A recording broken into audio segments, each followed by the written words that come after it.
Final result देख्न सक्नुहुन्छ स्टुडेन्टहरूको काम हो यो चाहिँ। हामीले अहिलेसम्म सिकाएको फिजिकल्ली सिकाएको हामीले के को लागि भन्दाखेरि यसरी रिजल्ट निकाल्नको लागि हो।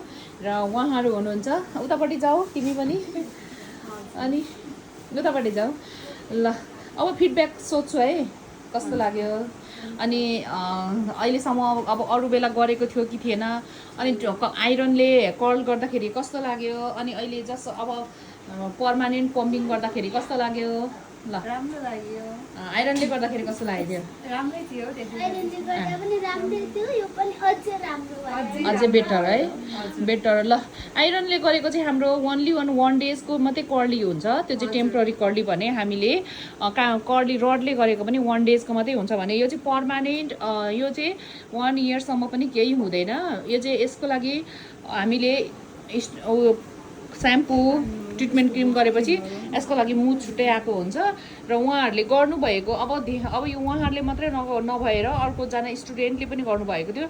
यो चाहिँ यो अलिकति लुज भएको चाहिँ कस्तो हो भने अलिकति नकसेर यस्तो भएको हो होइन, अलिकति नकसेर यस्तो भएको हो। यसलाई कस्नुपर्छ, यो जहाँ कसिएको छ त्यहाँ चाहिँ एकदम फाइन रिजल्ट आएको छ होइन। तपाईँहरूले अब आफै विचार गर्नु कसले कहाँनिर गर्नुभएको छ, कतिको कर्ल भएको छ भन्ने कुरा चाहिँ यसरी डिपेन्ड हुन्छ है। अनि अब यो चाहिँ एकदमै राम्रो गरेको छ, फाइन रिजल्ट आएको छ भने यो एरियामा चाहिँ अलिकति हल्का डिजिटल टाइपको छ, तर यो चाहिँ अलिकति नकसेर पनि हो, अलिकति नकसेर यो चाहिँ परिएको। यो चाहिँ डिजिटल कर्नी नै छ, यो चाहिँ अलिकति मोटो भएर यस्तो भएको हो। यसले मोटो भयो भने यतिकै मोटोमा गर्ने, अलिकति पातला भयो भने अलिकति पातलामा नै गर्ने र यस्तो अलिकति यो लुज गऱ्यो भने लुज नै गर्ने। तर एकदमै इक्वल फाइन नै आएको छ यतिको चाहिँ है। अब स्टुडेन्टहरूले यतिको गर्नु भनेको त नट अ जोक, तर पनि तपाईँहरूले एकदमै राम्रो गर्नुभएको छ। जे होस् मैले मेरो मेहनत तपाईँहरूले खेर जान दिनु भएन, म एकदमै खुसी छु, एकदमै ह्याप्पी छु। त यसरी नै तपाईँहरूले गर्नुभयो भने भोलि जुनसुकै ठाउँमा गएर पनि तपाईँहरूले गरेर खाने भनेको तपाईँहरूको यही स्किल हो।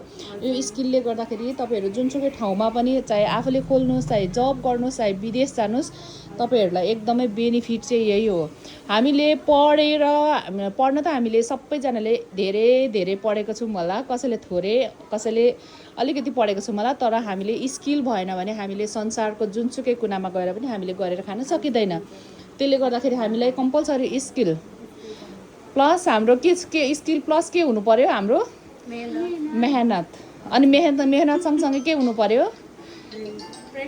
प्र्याक्टिस हुनु पर्यो। प्र्याक्टिस मेहनत हाम्रो स्किल त सबै कुरा छ, तर हामीसँग के पनि हुनु पर्यो र एकले अर्कालाई सेयरिङ गर्ने हामीसँग क्यापेसिटी पनि हुनु पर्यो। त्यो क्यापेसिटी भएन भने हामीसँग स्किल मात्रै भएर भएन नि त।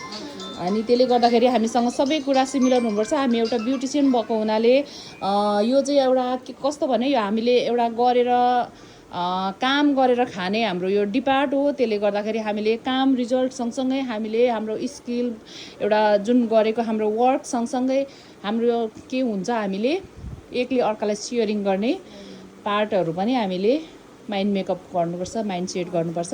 त्यसले गर्दाखेरि तपाईँहरूको काम एकदम राम्रो छ, म पनि खुसी भएँ। उहाँ कस्टमर त खुसी नहुने कुरै भएन। त्यसले गर्दाखेरि तपाईँलाई कस्तो लागेको छ लु भन्नुहोस् त। मलाई साह्रै राम्रो लाग्यो। तपाईँ ह्याप्पी हुनुहुन्छ? एकदम। वाउ, उहाँ पनि एकदमै ह्याप्पिनेस हुनुभएछ। र तपाईँहरूले उहाँहरूलाई के भन्न चाहनुहुन्छ ल? अलिकति यता आउनुहोस्, अलिकति किन लुक्नु भएको? तपाईँ त झन् धेरैवटा पार्लरमा सिकेर आउनुभएको छ यहाँ हामी कहाँ। मलाई एकदमै खुसी लाग्छ, किनभने तपाईँहरू सबैजना धेरैवटा पार्लरमा सिकेर आउनुभयो भने झन् मलाई सिकाउनु मजा आउँछ। किनकि तपाईँहरूले धेरैवटा पार्लरको नलेजहरू लिइसक्नु भएको हुन्छ। त्यसले गर्दाखेरि मैले पनि मेरो आफ्नो नलेज दिनु पाएँ भने मलाई झन् एकदमै धेरै खुसी लाग्छ, धेरै राम्रो लाग्छ। तपाईँहरूलाई यसरी नै मैले अरू अझै पनि कतिवटा पार्लरमा सिकेर आधी मात्रै जानेर बस्नुभएको छ भने तपाईँहरू आउन सक्नुहुन्छ। तर म एकदमै थोरै रिजनेबल प्राइसमा सिकाउँछु र यो भिडियो चाहिँ तपाईँहरूले हेर्नुभयो भने तपाईँहरू आइदिनु होला, वेलकम छ। जहिले पनि तपाईँहरूलाई 50% अफमा नै म सिकाइदिनेछु। र यति भन्दै ओके, बाई बाई।